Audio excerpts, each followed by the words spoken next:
Hey everyone, welcome back to another Trailblazer Reloaded video. In the last video, we smashed through over 5,000 Leagues points, which included playing around with some fun Fire Sale Relic construction combos on our way to 99 construction, knocked off a load of Slayer related tasks, and completed the fight caves. That left us with just under 1,000 points until our tier 7 Relic is unlocked, not far away at all. Today, it's time to knock off those last few points and push onwards to greater things. Let's get cracking. Okay, just picking up where we left off last time, I was taking a little break after the fight caves and knocking out a bit of crafting training. There's a few pretty easy tasks for big points that we can get with a higher crafting level, so we just wanted to smash that out, and 86 crafting should get the job done. Okay, we're going to try and knock out a couple of tasks with this one mushroom pie that we got left. So let's munch on that and quickly craft ourselves. Oh, wait. Oh, no, wait. I need an amulet mold. I need an amulet mold. What have I done? Okay, I've got the amulet mold. Wait, no, crap. I don't have any gold. What am I doing? No, where's my gold bar? Oh, I don't have any gold bars. I've got to get the ore, smelt it, run it. I'm panicking. What have I done? I am a professional, I swear.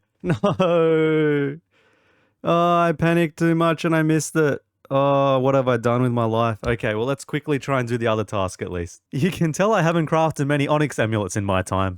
Oh, the boost didn't last long enough to finish making the light orbs either. Oh, what an unfortunate series of events. This is what happens when you grind all day, your brain turns to mush. Why did I think you could make an onyx amulet just by chiseling the gem? Damn it. Okay, the mushroom gods took pity on me, thankfully. It only took 26 actions to get another cap.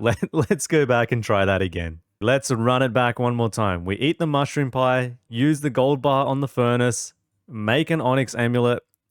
Okay, that's step 1 complete. Hopefully I don't have to string that in the time. Actually, oh no, please, please tell me we're not about to go down this path again. Okay, thankfully I had 1 ball of wool in the bank. We can craft our amulet. There we go, 200 points. And now back to finishing off those light orbs. And there is 100 light orbs blown. 2 elite tasks back to back, 400 points. That was a lot more stressful than it needed to be, but we are now under 500 until the next relic. Perfect, farming level 30, and that is base level 30s for 40 points. Fill in a bucket with some super compost, another 40 points. And I just noticed that farming level got us to 1700 total. We are very close to unlocking the full power of our crystal and memories, which is at 1800 total level. At 1800 total level, last recall will have no cooldown and we can absolutely maximize its benefits. Catch a Snowy Knight, 40 points, and a Fremenic medium task as well. And catch a Saber-toothed Kayat, 80 points. How many to go? 270 more. 1 lap of the Relic agility course, 80 more points. Craft 50 astral runes, another medium task down, 150 points to go. Unlock free use of the blast furnace. We can collect some resources from Kingdom while we have 100% approval for 80 more points. And those are some, nice little batch of herbs there. Oh, that's a really nice batch of herbs. Good start to that. So I went from going on a crazy push to get these last few points down to having way too many options to decide what I wanted the final one to be. But for now, we're just going to squeeze through this crack in the wall. That is the advanced shortcut to the Cosmic Altar, 80 points, and we can unlock our 7th relic. So, tier 7 relics, let's take a look, shall we? In my opinion, probably one of the easier tiers to pick from. If you want to skip a whole couple minutes spiel about the relics, this video has timestamps anyway, so feel free to jump ahead. Weapon Master is pretty straightforward. You can just spam a whole bunch of special attacks. For mages, that's not really particularly useful because there's not that many good special attack weapons in the game, so that's an easy one to rule out. Range and melee can make some pretty good use of it, whether you're thinking about Dragon Claws, God Swords, stuff like that for melee, and for range as well, if you're using the Armadyl or Zarite crossbows to spam your bolt procs, it can be very powerful there if you want to go down that playstyle. But it is a very active style of gameplay that you'll be going through, but if that's what you want to do, it can definitely do some damage. Soul Stealer, on the other hand, is probably the polar opposite of Weapon Master. This is the lazy, cozy comfort method to play the game. It essentially gives you a life leech for your prayer and HP, so you can sit back, relax, do your passive grinding in the background, not worry too much about your health and prayer unless you're doing something really intense, and just grind away. It's definitely a very useful relic, especially if you want to get into some PvM that you haven't done before. It'll give you a little bit more of a safety net so you don't have to worry about supplies quite so much. That mixed with Banker's Note is a very powerful combo for pretty much infinite sustain with whatever you're doing. One thing to note though is that the wording of the minimum hit was a little bit confusing to some people. The way it was worded made it sound like that you would actually never hit a 0 again and that your minimum hit will be increased. However, you can still technically hit a 0 if your attack misses, which will always be a 0. But what it does do is when your attack does not miss, there is no chance if you roll in a 0, and that is when you will roll that new minimum hit. So the 0s will sneak in there now and again, which is not quite as ideal as what people had hoped for. Berserker, on the other hand, had some very positive unintended interactions that I don't think people had considered initially. It's also the first relic in the league, I think, where you don't have to scroll down to see the full text of information. First part, very straightforward. Basically, it's a Varrock's effect. The lower your health, the more damage you do. That's always very nice. Especially at places where you can camp prayer and take no chip damage, you're guaranteed to just get that extra damage at no risk whatsoever.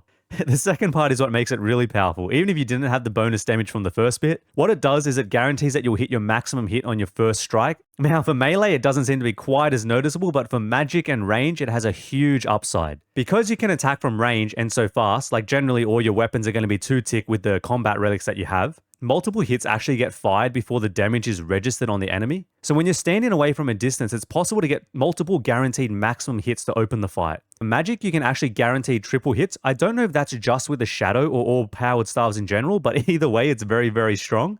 And for range, you're pretty much always going to be guaranteeing a double hit. I don't think it's possible to get a triple hit unless there's some very specific circumstances with you getting pulled into enemies and whatnot. But generally, you're going to be getting that double hit, which is still very, very powerful. And with that all said, to me personally, I'm going to be playing actively enough that I think I don't need Soul Stealer. Weapon Master, not really applicable for me because I don't have access to God War's dungeon for the special weapons for the range build. So for me, it's going to be Berserker. We're going to be taking that extra damage, going full out, trying to blast our enemies before they blast us. And that is Tier 7 Relic unlocked. Probably, like I said, one of the easier ones for me at least to choose from. Oh, and let's not forget the most important part actually. Our XP multiplier has gone from 12 to 16 times and our minigame from 5 to 8 times, both at the maximum for the league now. If you're enjoying the Trailblazer Reloaded League so far and all its powerful relics, then drop a like on this video. It really helps me out and it's greatly appreciated. Now, the exciting thing to do with a new combat relic would be to go and test it out on some bosses. But it was about time for me to start AFKing again, so instead we put to use the 16 times XP multiplier. It is nice now being able to do AFK activities and not stressing that I'm sort of losing time per se by being at a slower XP rate. So I went and did some wood cutting, starting off with U's because there's a few tasks to like burn 100 U logs and whatnot, so I just wanted to build up my stash there. And then I moved over to the magic logs, and from the magic logs I got myself up to the hard task of chopping 75 logs for 80 more points. There was a little flurry of birds' nests on the ground as well along the way. I don't think I've ever seen that many before. Okay, let's put this Berserker relic to the test for a few things. There's a task to kill 6 cows in 10 seconds or something like that. So we should always be hitting our maximum hit on the first hit, and since these cows have less HP than our max hit, we should be one-shotting every single time.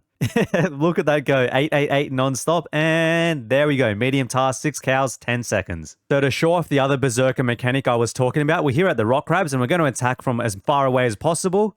And as you can see, we hit guaranteed double maximum hit splats for a ton of damage. Actually, one other thing we should do real quick is because we have the Fremenic area unlocked, we can get the Locator Orb, which is a very easy way for us to lower our HP, just spam clicking this. If you have access to Asgarnia, then you can use the Dwarven Rock Cake, and for other regions, a method I've heard of is gathering Cave Nightshade, which you can use to eat and again damage yourself to lower your HP. I had to spend a little more AFK time, so we knocked out the Catch 100 Sharks task, and then just went and did a bit of cooking at the Myths Guild, cooking up some monkfish. So if you have the Kandarin region unlocked, you can actually just buy monkfish from the Piscarillia store as one way to do your cooking training. Once you do Taibo 1-0 Trio as well, you can buy Karamja ones from Karamja, but I just haven't done that quest yet and I didn't have time to get it out of the way, so monkfish it was. But with the AFKing out of the way, I think it's about time we have some fun, put these relics to use, and take on some bosses. Actually, we've still got that Onyx amulet that we stressed our way through at the start of the video, so we can enchant that real quick and give ourselves a Fury. That's a nice little upgrade. Okay, it's about time to put this new Berserker relic to the test, I reckon, and what better way than a quick little Vorkath kill. I want to take a quick break from just pure skilling and grinding tasks, so I'll run around and try it on a few different bosses. However, I still don't want to spend too long doing a whole bunch of kill count tasks, because once we get to our tier 8 relic, we actually get 5-time increased drop rate compared to our current 4 times. So it'd be a little bit silly to max out a whole bunch of long Slayer and boss grinds right now when we're not getting the maximum chance at the RNG drops and tasks as well. The Ruby Enchanted Bolts are a staple part of our range build. They can hit up to 100 when the special effect procs if the boss's health is high enough, and Vorkath is one of those bosses. And because our range relic doubles the chance of special effects proccing, there's a good chance we'll be pumping out those specs. Okay, I'm a little rusty on Vorkath. Let's see how this one goes. Okay, there is our double back-to-back max hit, straight into a Ruby Bolt proc 11, oh, and straight into another Ruby Bolt proc. You love to see it. That is our relic doing some work. Well, that was certainly something. Wait, where was the... Oh my god, there's so many things just popped up in the chat. 46 seconds! What the heck just happened there? Did you see those Ruby Bolts proccing? That was insane. Wait, so okay, let me just, let me take stock of what just happened there. Oh, and before we do, one thing I should point out, you would have seen I only have regular anti-poisons. Because we don't have access to Zulrah, we can't get the anti-venoms, but if you do 2 doses of anti-poison, you'll actually cure the venom as well. So I think 1 dose turns it back to regular poison, and then a 2nd dose back to just nothing. So in that 1 40-second kill, we got Vorkath defeated, a hard task, 1 speed task completed for a hard task, 25 combat achievement points reached. We got a master combat task, Vorkath speed chaser. We got 10 combat achievements task, 40 points. We got a Grandmaster speedrun task for Vorkath done, and a few battle stars and chaos runes to round it off. Okay, I know we said we weren't going to go for kill count tasks, but that was too fun. I just wanted to get 1 more kill on Vorkath before we leave. Oh, I was too busy admiring like just the massive ruby bolt procs. I completely didn't pay attention to the fireball. But did you see that damage again? Holy heck. The funniest part about that was I actually didn't get Berserker procced at the start because I forgot to lower my health, but it's just the Ruby Bolts do so much damage when the spec activates for that 100 hit that it just completely outweighs the damage of anything else. The main advantage of Berserker against Vorkath, I guess, comes at the end of the fight when you're just using up those last few Diamond Bolt procs. All of your Ruby Bolts don't proc at the start and you get those couple of initial max hits. Okay, that's better. We got our 2nd kill. No rare drops, though. It was a bit slower because I've only ever done the Wook's Walk with the melee build. I'm not exactly sure how to do it as well with the range, especially when it's a 2-tick range weapon. So I might have to have a look at that or just give it a bit of a practice throughout the league. Those Dragon Dart Thistles will be handy for the Desert Diary task, though. Okay, next in our hit list is going to be the DKs. Now the DKs only have around 250 max health, so technically the Ruby Bolt spec would do more damage than our max hit normally. However, given it's only going to hit around a 50 compared to our normal max hit of about 37, I don't think it's really worth it just for like the 1 attack. You're going to hit 1 proc and then have to swap to Diamond Bolts anyway. So for lower health monsters like this, just go with the Diamond Bolts to begin with, or Onyx Bolts if you want to use them for sustain. Okay, we're just gonna face tank since only one of them's aggroed on us. Hopefully, Mr. Supreme there stays away. This is the good thing about leagues. Once you get one of them dead, you can pretty much kill them fast enough that they'll always only be up 1 at a time. And there is our double max hit splash on the first shot because we were far away enough. It's so nice, just an instant 70 damage right off the bat. Okay, 3 Dagonoth Kings complete. We killed them all without leaving, so that's going to be 80 points for us. Oh, we got the Warrior Ring as well. I didn't even notice that. I was too focused on the task. Let's just stay for another round. Let's see if we can get another ring. And no luck on a 2nd ring, unfortunately. That's all right. We'll be back. Let's get out of here for now. We actually got a task as well for equipping that Warrior Ring. I thought that might be one. Can we get the double proc? Hey, there we go. The double 37s. 1 Rune Dragon defeated. 80 points. These will be a good AFK pastime for us in the future. There's a few points to be had here through like the Dragon Metal Lump to make some of the Dragon Armor. Plus we need the Dragon Crossbow limbs later on because it's pretty much our best in slot weapon for the areas that we have and it'll give us access to using the Dragon Bolts. Okay, our next victim is going to be the Cowfight Queen. Again, another one where having the Ruby Bolts probably isn't that big of a deal. I completely forgot to bring an anti-poison. And there we go, there's our little double proc again. I keep forgetting to lower my health. I gotta start doing that more often. Anyway, as I was about to say, Onyx Bolts would probably work well here at Cowfight Queen since there's always chip damage that you can't pray against, so it'd be nice to keep yourself sustained, but if you got last recall, it's not the end of the world anyway, we can just keep coming back after every kill. That is the Cowfight Queen defeated for 80 more points. Rightio, Phantom Musper is up next. Now this is another boss where the Ruby Bolts come in handy because it has like 850 max HP, so we can get a good bang for our buck with these bolts. I've only ever killed this boss 1 time in my life, and that was during the quest. I have no idea what's about to happen. All I know is I need some Sapphire Bolts at some point, which would be helpful, and apart from that, we're just going to wing it. Okay, just back-to-back 29s. I'm not going to risk any Berserker on this one because I don't actually know what the boss is doing. All I know is I probably shouldn't have stood in that spike, should have I? Holy 100s. Holy back-to-backs. Oh, here comes the cloud again. He's not happy. He's cranky. Oh, wait, we just skipped the... Okay. Okay, you can just skip that whole phase, apparently, if you just hit enough damage. Leave me alone. Oh, wait, that's a dead end. No. That's a dead end. Let me out. Please have mercy on me. Oh, that's a spike. What am I doing? I'm panicking. This was going so smoothly. What have I done? Okay, that's the one thing I did know. I need to make sure I stand behind the spikes for that big boom attack. Now we throw in the Sapphire Bolts and blast away. I should really start protecting from Mage against that attack. This is not about to end well, is it? This is not going to end well. I really should not have face tanked all those mage attacks. Oh, thank goodness for that. Okay, lesson learned. Don't just stand around trying to face tank mage attacks from the Phantom Musper. That was atrocious. You know what's not atrocious though? You know what? Does this guy respawn? Oh shit, he does respawn. Okay, I'm going to take this loot first and then we'll have a discussion afterwards. Okay, now that we're in a safe location, let's see what we've got. That's 1 elite task for the league complete for hitting our easy achievement diaries. Very nice. Then we got a couple of combat tasks here, that makes sense, for Phantom Musper Adept and Phantom Musper Speed Trialist. Okay, so that was still a relatively quick speed kill, I guess, even though it still took me like 4 minutes or whatever it was. Thank you, League Relics. We also got a hard task for just defeating the Phantom Musper for 80 points, and then we got all this stuff, and I don't know if any of this is rare. What does a charged dice do? Oh, okay. The charged dice is like a cosmetic item. So if you kill the Phantom Musper in under 3 minutes, you're guaranteed to get it, and you can use it on the Muffin, which I'm assuming is the Phantom Musper pet, to like metamorphosize it into a different form. So now we've just got to go get the pet, I guess. Right, I believe if we speak to the Sage here, we can claim our combat rewards from the achievement diary, so that'll be our easy combat task. I don't even know what I get for that, to be honest. We'll take the lamp for sure, though. Slap that on Herblore. Well, it's too late now. It's on Herblore. That'll do. 54 Herblore. I think that was like 8 levels in one. And we got this Gommel's Hilt. So this is what the easy combat achievements give us. Nothing of particular use for the League. We get bonus clue scrolls anyway, and these two are not even in our zone, so that's all right. We'll take the 200 points. That's good enough for me. I was just preparing for Duke Succulus and we got a random farming level from picking the mushrooms over here. Okay, up next is the big blob Duke Succulus, another boss that I've really only killed once during the quest.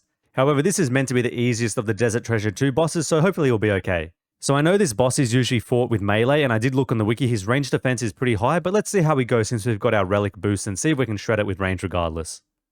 Okay, looks like range does the job just fine. Oh, we got the frozen tablet straight off the bat. We can use that on our ring later on if we ever get one of those. 625. Oh, I guess actually it must count for when you like first enter the room or something and includes the prep time. So I guess that makes sense. I was kind of just standing around here for a bit reading the wiki. Anyway, we'll take the 80 points for defeating the Duke and we'll be back here a bit later on. It does look like range is okay though. So it occurred to me after getting the frozen tablet that the Ring of Shadows is actually a quest reward, which means it should be retrievable.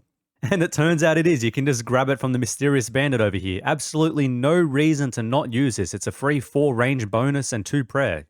What's not to love about that until we get our Archer's Ring? Last but not least, it is time for the Leviathan. This is pretty much the last major boss in our regions, I think, except maybe the Abyssal Sire, but we don't have the Slayer level for that one yet. Now, if you've been paying any attention, I think you can guess what I'm about to say. I have never killed this boss except during the quest. And unfortunately, I'm pretty sure it's meant to be the hardest out of all the Desert Treasure 2 bosses, so I'm not exactly sure how Operation Face Tank is going to go, but we'll give it a whirl and see what happens. Oh, a Ruby Bolt spec off the bat certainly helps. Oh, 2 Ruby Bolt specs off the bat really does help. 3 Ruby Bolt specs? Oh, wait, that's chewing up my health bar. Wait, that's chewing up my health bar. Wait, I didn't account for that. Oh, no, wait, this wasn't part of the plan. That looks like it's going to hurt. That looks like it's going to hit me with melee. I'm just going to guess because it's red. Wait, I thought he only uses magic, but wait, what is going on? This is not fair. This is not fair. I thought he only has range and magic. I thought he only has range and magic. Well, Operation Face Tank, not ideal for that one. That's the beauty about Leagues, at least anyway. We can pretty much try all these bosses infinitely without the worry of any loss of like money and whatnot from retrieving items. So just give it a go and have a bit of fun. Try to learn something new. Okay, I don't think that's going to be happening for a while. We got him pretty low that time, but still not quite there. Okay, so we're going to give this sucker one more go. Now, he does have a mechanic when if you use a shadow spell on him during those volley of orbs, it will actually interrupt him and freeze him, although there will be then a special attack afterwards. I was hoping with the League's DPS and relics and all that we could just DPS straight through it, and I'm sure a better PvMer than me could do that, but as we saw how those examples just went, not quite ideal for me, at least not until I get some more practice. So let's try it this way for now. Okay, so there's the freeze. We cast a shadow spell on him. We can use this chance now to just heal up and run around to the back, and then if we shoot him from behind, he should take a big chunk of bonus damage. Oh, I don't know. Maybe I wasn't fast enough there. What just happened? I don't think you can freeze him in this enrage phase. Ah! Well, we got pretty close that time, but I think I'm going to give that a break for now. Well, with my tail between my legs, it's time to head back to the League's point grind. You know what? If I actually had my tier 8 relic and I went with execution, I would have got the kill there because it would have executed him below 20% health. Maybe I need that one just so I can kill the Leviathan. Anyway, that little boss in roulette got us almost 1,000 League points knocked out of the way, so only 7,700 to go until our final relic. Let's get working on that. Okay, so I've been avoiding them so far, but I think it's time we knock out some diaries. There's League points for pretty much every diary you complete, so it's definitely worth doing. Plus, we can get some bonus XP, and the Desert Diary especially, once we get all the way to the Elite, will have a really useful teleport to the Nada statue to restore our stats for combat. There's definitely some very good reasons as to why we should do the diaries, even if I don't really want to have to do them. Let's start smashing them out. Okay, in no particular order, let's start with the Desert Diaries. I think I might just knock out like each tier, so I'll go easy, medium, hard, or however far I feel like going with it. And that'll be our first one complete, walking into the desert with our desert robes on. This is the statue I was talking about, by the way, in Nada, after you do Spirits of the Ellid quest. Even though we do have Fremenic unlocked and can build pretty much anything in our house, because we don't have Asgarnia, we can't actually get Emerald crystals to make stamina potions to make the level 2 rejuvenation pool, I think it is, so we can't get all the way up to the final rejuve pool in our house. There we go, there's a couple more players doing their restores and last recalls. And that's the benefit of having the desert at least. Using this statue basically restores all your stats, recures any poison, restores spec energy, all that type of stuff, all that good stuff that you get from your play on House Portal. And with the Desert Amulet 4 from the diary, you can get teleported straight back here unlimited times a day. So that's what we're going to work towards eventually. Definitely going to want to have that done before we do any of our big PvM grinds. Little trick if you're not familiar with it, for any sort of task like this where you have to pick stuff up, I think it works in the Fremenic as well where you need Snape Grass. You can literally just pick up the same item, drop it, pick it up again, rather than having to go around and wait for them to respawn. But on that note, that's the Desert Diary complete for 40 points, the first of our little achievement diary blitz. Right, let's just go straight on to the medium task. We've already finished most of them while playing the game or from auto-completion when we unlock the desert. We only need a couple more to wrap it up. And that is the medium diary complete for 40 more league points. Another piece of our collection log. Thank you, Mr. Random Beekeeper. Unfortunately, we are not done with questing yet this league. We need to knock out the contact quest so that we can progress with the hard desert diary. Oh, at least we get something extra out of this trip. Defeating a Scaramage is 40 points for a league task. Right, we got the Keris from the quest so far. Now we just got to kill this Locust Rider for the diary task. Right, we finished up the contact quest. Might as well just throw these onto attack. Why not? Oh, 1750 total level. There we go. 80 points. That wasn't planned, but I'll take it. There was a diary task for mining a chunk of granite, but more importantly, a leagues task as well for 40 points, mining 30 chunks of granite. Okay, I'm jumping around everywhere a little bit at the moment, but basically I came to the Master Farmer to get some strawberry seeds in preparation for the Ardoin diary, and I can't seem to get them to save my life. Look, I've only gotten 2 strawberry seeds, yet somehow I've gotten 6 snapegrass seeds, which are like 4 times as rare or something like that. Where's my strawberries? Oh my god, I finally got them. I was getting hard trolled by that. Look, I got 2 more snapegrass seeds in the meantime. 8 snapegrass seeds and only 4 strawberry seeds. That was, yeah, not fun. Since those strawberry seeds are apparently the rarest thing in the game, I even went and got payment for them. I don't want to risk them dying. That's just too much hassle. Okay, just quickly knocked out 60 fire making so we can burn logs for another hard task in the desert diary. Okay, I was in the middle of some Giant's Foundry before rudely being interrupted by the OSRS game update, but that was 69 smithing, which was the last skilling requirement for our hard desert diary. Let's go smash that out. Burn some logs on the mayor's balcony, and that is our hard desert diary complete for 80 more league points. Going to collect all of our easy, medium, and hard rewards now for the desert diary. We're not going to do the elite one for now because we don't quite have all the skilling requirements and we don't need it desperately anyway. We'll come back and grab it a bit later on. Might as well throw these all into herbal. Let's see. So we're starting at level 54, 56, 61, and all the way up to 67 herbal. Very, very nice. Okay, now I know I said that update interrupted my little diary grind, but I think there's something good to come out of all of that. It turns out Jagex has removed the cap on the Soul Wars XP daily limits. So at the start of the league, you could actually get unlimited XP from Soul Wars on your skills by trading in the Zeal. Pretty early on though, when they found out, Jagex decided to cap it off to 1 million XP per day. However, quite a few people had already utilized it, shall we say, to get their combat stats up. And now it looks like Jagex has decided to reverse that decision and make it available for everyone to use again, which I think is fair enough. It's at the end of the day, Leagues is all in a bit of fun. It doesn't matter there's something crazy OP like that going on. I think it's the right decision overall anyway. Since it's already been used by a lot of people at the start, might as well just leave it in for the league and let everyone have a bit of fun. So since that's the case, I figured it'd be a good idea to divert from our achievement diary grind and come back to Soul Wars for a little bit and grind out some Zeal. Okay, so the general consensus on the best way to get points is to go into a game where there's no PvP happening, and then you go up to 4 kills on one team, trade off to the other team so both teams get 4 kills each, and then one of the teams will finish it off at the 5-minute mark. It just depends on the time of day and who happens to be around. The League's Discord does try to keep worlds going up where this sort of win trading, you could say, is going on actively rather than doing any sort of PvP. But you'll of course always get randoms popping or maybe sometimes a few griefers who just want to try and mess it up, but it is what it is, that's part of the game. Okay, as you can see, both teams have got 4 out of 5 kills and now we just got to wind the timer down to 5 minutes. At the 5-minute timer, the red team will take the win. That's generally accepted how it's done. Red team always takes the win and over time you'll average out your blue and red team matches so you should get a decent average of points in the long run.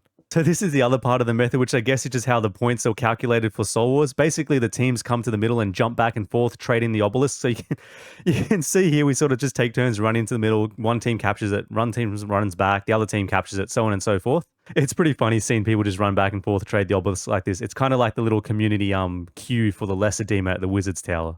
Okay, looks like someone jumped the gun a little bit. We weren't meant to end it for another minute, but that's still pretty good. We do a 9-minute run, I think that is. 15 minus 6 is 9. Yep, and we get 304 Zeal tokens for it. Very, very nice. And now we rinse and repeat. Okay, so I spent a few hours lying in bed last night on my mobile doing a bit of Soul Wars and another couple of hours this morning. I probably spent about 5 hours in total, and we have amassed ourselves a whopping 8,000 Zeal tokens to spend. That wasn't even at maximum efficiency either because I didn't quite know how the boosting worked the first few games, so I wasn't getting all the points that I possibly could have. So allegedly, as I said, the daily XP cap has been removed, so I want to have a crack and see if we can get one massive XP drop all the way to level 99. Now, you get a different amount of XP per Zeal depending on your level, as you can see by the image on screen. Okay, so looking at that bracket, we're level 71. We should be getting 112 normally, and with our 16 times multiply, we should get 1,792. So let's give that a quick little test. There we go, 1,971, close enough. Okay, now the smart way to do this would be actually to go up in little increments so that we can get to each level bracket and get a bit more XP per drop. But where's the fun in that? There's going to be plenty more XP to get in leagues anyway, so let's just dump it in one big hit. Okay, so a little bit of quick math says around about 6,800 tokens should get us there. I really hope this works, otherwise I'm going to be very sad. Okay, on the count of 3. 1, 2, 3, hit it. Look at that, 12.1 million XP drop, 99 prayer in one go, 99 prayer achieved, 731 million prayer XP an hour. Let's hit a pause on that, why not? Oh boy, okay, that was everything I had wanted it to be. I'm very happy with that. We got 4 combat levels out of that as well. Whew, okay. And now you can see here actually, sorry, I turned my entity hider on so that we didn't get any interruptions. If I went back to trade him now and I tried to trade for 1 token, we'd actually be getting 224 per token. So it would have been a lot more worthwhile to split it up in brackets, but I had fun with that. So that's all that matters. But alas, that little Soul Wars sideshow has chewed up quite a bit of time. Although I definitely say it was worthwhile. That was a lot of fun just seeing that XP drop. It does mean though that it's back to another work from home grind for me for the day. So we're going to have to put the rest of the achievement diaries on hold. Made some good progress though. Another couple thousand points knocked off. Another 99 checked off the list and got a few boss kills under our belt as well. So the grind towards our tier 8 relic and the Dragon Cup will continue next time. As always though, if you enjoyed the video, please drop a like, it really helps me out, and subscribe if you want to follow along the journey. Previous episode is on screen, and until next time, have a good one. See ya!